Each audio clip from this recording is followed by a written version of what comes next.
The courtroom smelled faintly of polished wood and old paper, a place where decisions were made quietly and lives were rearranged without ceremony.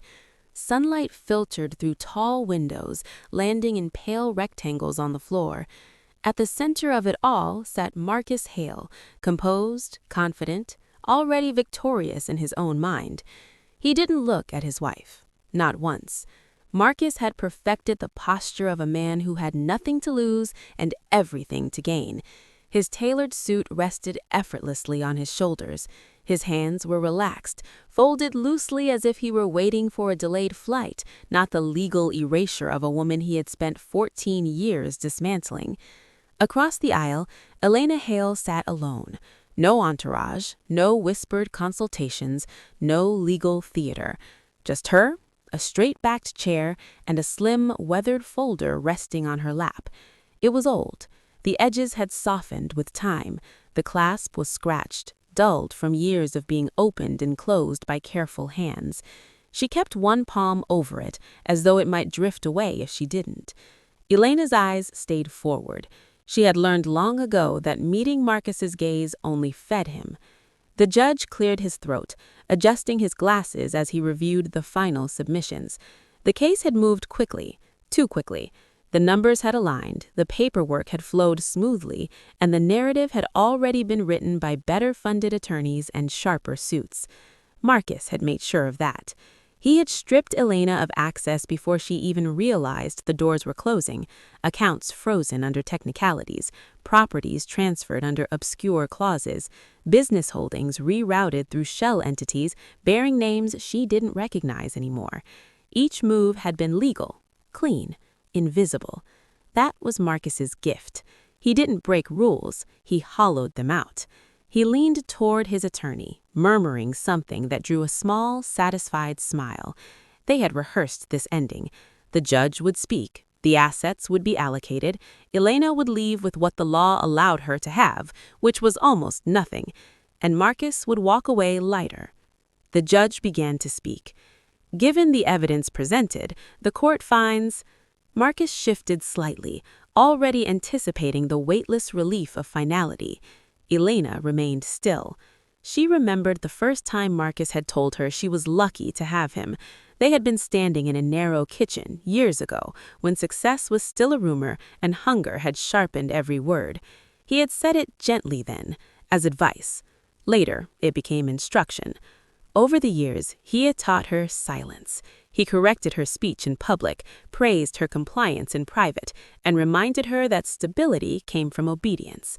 When the businesses grew, when the invitations multiplied, when their names appeared in places she had never imagined, Marcus made sure her presence faded. By the time the marriage collapsed, Elena had already been erased. Or so Marcus believed. The judge's voice continued, methodical, precise. Each sentence felt like a door closing. Marcus's attorney nodded along, confident. There were no surprises left. They had accounted for everything. Everything except the quiet woman with the old folder. Elena felt the familiar weight in her chest as the legal language pressed down on her. She had been here before, metaphorically, moments where resistance seemed pointless, where survival meant enduring. But endurance had taught her something Marcus never learned. Silence is not emptiness, it is storage. She let her eyes drift just briefly to the folder. Inside were documents she had never mentioned, papers that predated the marriage, signatures that carried weight beyond balance sheets, a name that once frightened men like Marcus, back when reputation still mattered more than money. The judge paused, adjusting his glasses again. Marcus smiled. The judge prepared to finish the sentence that would end it all. Elena stood. The movement was subtle, almost apologetic, but it broke the rhythm of the room. Chairs creaked, heads turned. Marcus frowned for the first time, irritation flickering across his face. "Your Honor," Elena said. The judge did not look up immediately. The courtroom waited. Marcus shifted in his seat, irritation hardening into something sharper. He had seen hesitation before, judges double-checking figures, clarifying clauses, but this was different. The silence wasn't procedural, it was evaluative. The judge turned a page, then another. Each movement was deliberate, almost careful, as though the paper itself required respect. His jaw tightened slightly, not in anger, but in calculation. When he finally looked up, his gaze did not go to Marcus or his attorney. It went to Elena.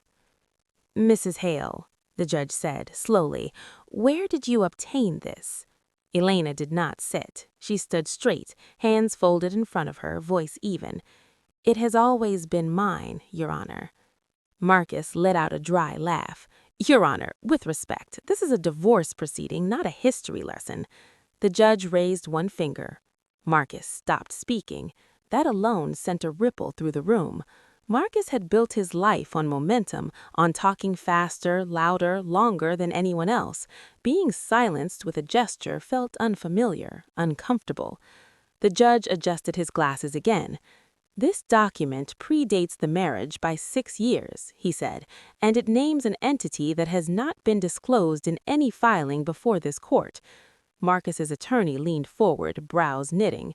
"Your Honor, if there's an undisclosed asset—" "It is not an asset," the judge replied, voice cool. "It is a structure." The word landed heavily. Elena remained still. The judge continued. "Specifically, a private trust, established offshore, yes, but with domestic controlling authority retained by a single beneficiary." Marcus's smile faltered. His attorney turned toward him, whispering urgently. Marcus shook his head once, dismissive. He had trusts. Everyone at his level did. This meant nothing. Until the judge spoke the name. Not loudly, not dramatically, just clearly. The name moved through the room like a pressure change, subtle but absolute. Several attorneys in the gallery stiffened. A clerk looked up, startled. Even the bailiff straightened unconsciously. Marcus didn't recognize the reaction at first. Then he saw his attorney's face drain of color. "That's not possible," Marcus. The fallout did not arrive loudly. It arrived methodically. By the following morning, Marcus Hale's name had been flagged across multiple financial systems. Accounts he believed untouchable were frozen pending review. Transfers, scheduled weeks in advance, failed without explanation. Phones that once rang endlessly went silent. By noon, 2 investigators waited in the corridor outside the courtroom. They did not rush him. They did not threaten. They simply asked him to sit. Marcus tried to speak with the confidence that had always rescued him before. He invoked misunderstandings, claimed clerical errors, suggested cooperation in exchange for time. They listened. Then they placed documents on the table. Copies, not Elena originals, their own. The trust had done exactly what it was designed to do. It had watched quietly, recorded patiently, triggered cleanly. Every shortcut Marcus had taken, every shell, every concealed transfer, every assumption that silence meant ignorance had been cataloged. The investigation expanded beyond divorce. Tax exposure, fraud, obstruction. Civil court had become a doorway. Criminal court was the room beyond it. Marcus was not arrested that day. That came later. What happened first was worse. He was removed. Boards convened without him. Partners issued statements of temporary distance. Advisors who once dined at his table suddenly remembered conflicts of interest. His name disappeared from letterheads, websites, introductions. He still wore good suits. They just no longer opened doors. When the arrest finally came, it was quiet. No cameras, no spectacle. A simple warrant served in a parking garage beneath a building that no longer bore his name. Elena was not there. She did not need to be. In the final hearing, the court addressed her directly. The court recognizes the trust as separate, protected, and improperly encroached upon, he said. Full restitution will be ordered. Elena nodded once. That was all. She declined interviews, declined public statements. When asked why she had waited so long, she gave no answer. Those who understood did not need one. The folder returned to its place, not hidden, retired. Months later, Marcus sat alone in a smaller courtroom, facing consequences he could no longer negotiate. The language was no longer financial, it was final. Elena never attended. Her victory was not in watching him fall, it was in never having needed to stand over him.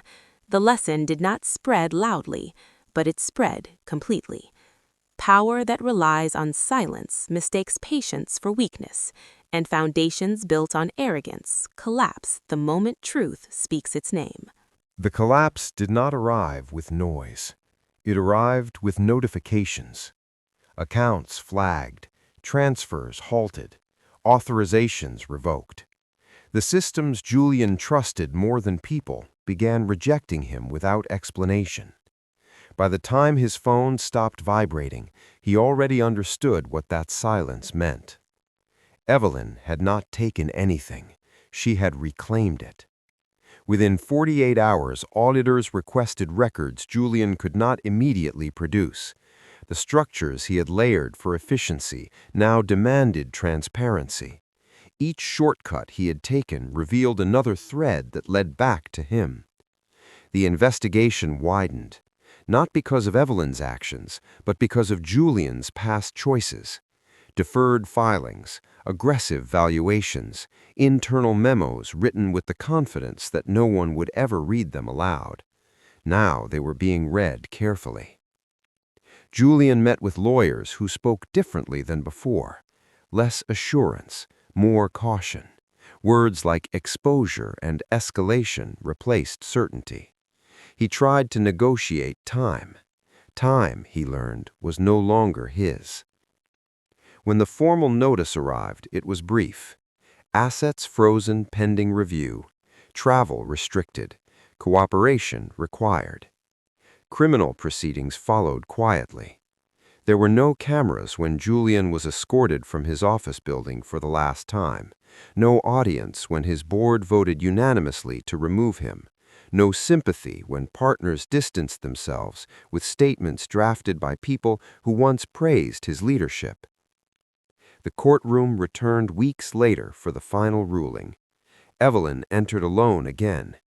This time, the room felt different. The judge's tone was measured, unhurried. The findings were clear. The trust was valid. The concealment was documented.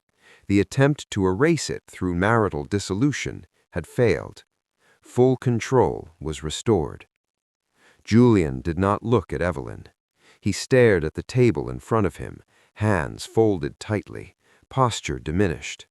The man who once filled rooms now occupied as little space as possible. The judge concluded without flourish. "This court recognizes the integrity of preparation," he said, "and the consequences of arrogance." Evelyn stood. She looked at Victor then. "You said it was unnecessary." Victor stood abruptly. "This is absurd. Those clauses were never intended to—" Calder spoke over him, gently. "Intent doesn't amend ink." The judge read, turned a page, then another. Color drained from Victor's face in increments, as if each line removed something vital. His confidence did not shatter. It thinned, became brittle. "These clauses," the judge said, choosing words carefully, "tie personal liability to undisclosed transfers." Victor's lawyer whispered urgently. Victor did not respond. Calder closed his folder. "There is more," he said, "but it extends beyond marital assets." The room seemed to lean forward now, no longer toward Victor. "Tax discrepancies," Calder continued, "false valuations, a pattern of concealment." The word pattern lingered. Mara returned to her seat. She did not look victorious. She looked finished.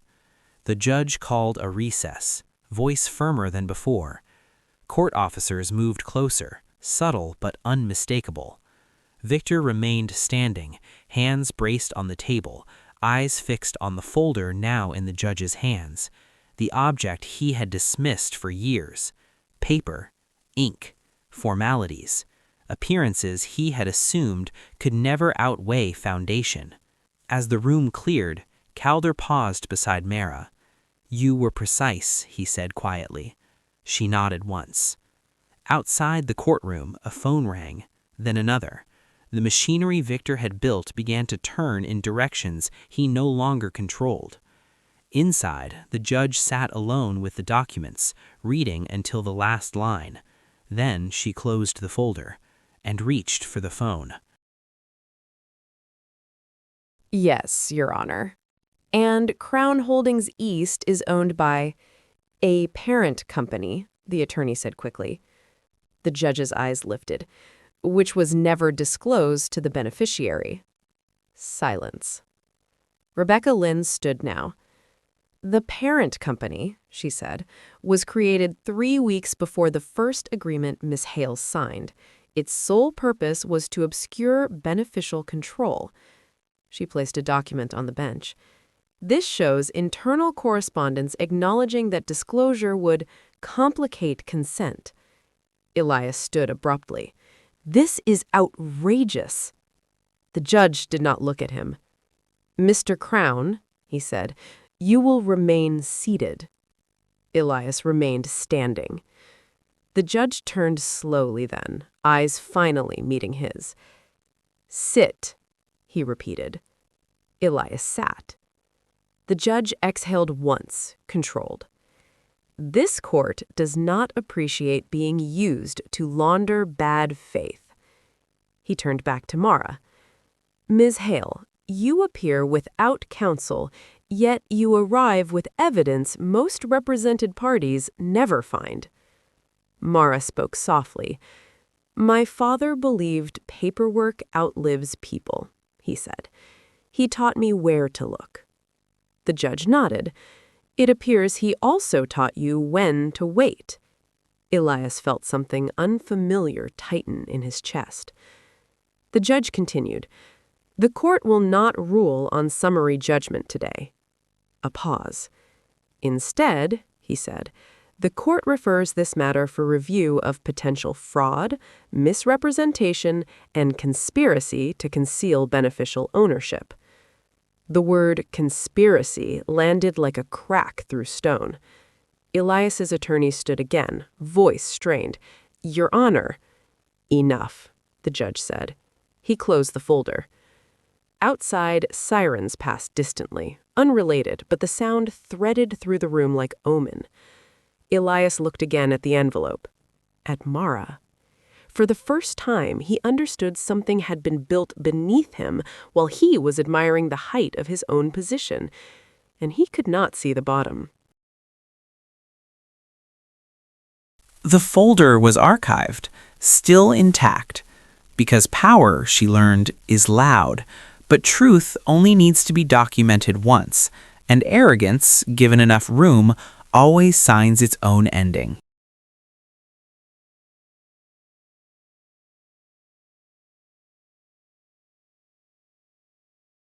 "The court has reviewed the findings," the judge said. "They are comprehensive." A document was lifted. The judge did not read it aloud. He did not need to. "The respondent knowingly failed to disclose material assets," the judge continued. "The omissions were systematic, the explanations insufficient." The husband stood abruptly. "This is being mischaracterized," he said. "This was advice I received. I relied on—" "Sit down," the judge said. 2 words. Final. The husband sat. The judge turned to the woman. "Based on the evidence," the judge said, "the court finds the initial filings compromised. The temporary orders are vacated." A pause. "Full asset redistribution is ordered. Retroactive." The husband's lawyer closed his folder. He did not argue. The judge continued. "Additionally, this court is referring the matter to the district for review of potential criminal liability." The word criminal landed without drama, but it changed everything. The bailiff stepped closer, not to the husband, not yet, but close enough for him to understand what proximity meant. The judge looked at the woman again. "There is one more matter," he said. The trust documents indicate foresight. He lifted a single page. An amendment prepared before separation, placing all future claims beyond reach. The husband looked at her now, as if seeing her for the first time. "You planned this," he said, voice breaking through control. "You let me." She stood. She did not raise her voice. "I let you tell the truth," she said, "in your own way." Silence followed. The judge nodded once, almost imperceptibly. The ruling was finalized. Assets transferred. Custody revised. Fees assigned. The husband left through a different door than he had entered. Weeks later, charges followed. Not loudly, not publicly at first, but inevitably. His name became smaller in conversations, then absent. The house was sold. The woman did not keep it. She moved on without announcements. The brown envelope returned to a drawer, empty again, where it belonged. "This is absurd," he said. "My wife had no lawyer. She didn't understand what she was submitting. Those notes—" The judge raised a hand. "Ms. Hale's understanding is no longer the issue," the judge said. "Your conduct is." The judge turned a page. "Based on the evidence, this court is vacating the prior ruling." The words landed without force. That was worse. Gasps moved through the room. Ethan's attorneys whispered urgently. Too late. Further, the judge said, the court is referring this matter to the district attorney for review of potential criminal liability, including perjury and fraud. Ethan sat slowly. He had never imagined the word criminal attached to his name. Cross closed his briefcase. The bailiff stepped forward, not to arrest him, not yet, but to stand closer than before. The judge addressed Mara for the first time that day. "Ms. Hale," the judge said, "the court recognizes that you acted without counsel due to restricted access to marital funds." Mara stood. "Yes, Your Honor." "The court is appointing counsel effective immediately," the judge said, "fees to be paid from assets previously concealed." Mara nodded once. The judge continued, "The marital estate will be reevaluated in full, assets subject to equitable division.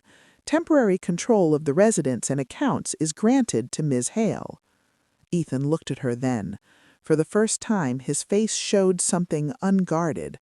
Not rage, not disbelief. Recognition. Mara met his eyes briefly. She did not smile.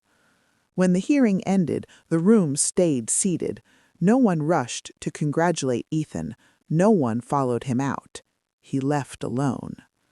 The district attorney's inquiry moved faster than expected. Paper trails did not argue. Signature analyses did not forget. The shell entity he had dissolved years earlier resurfaced with clarity. Charges were filed.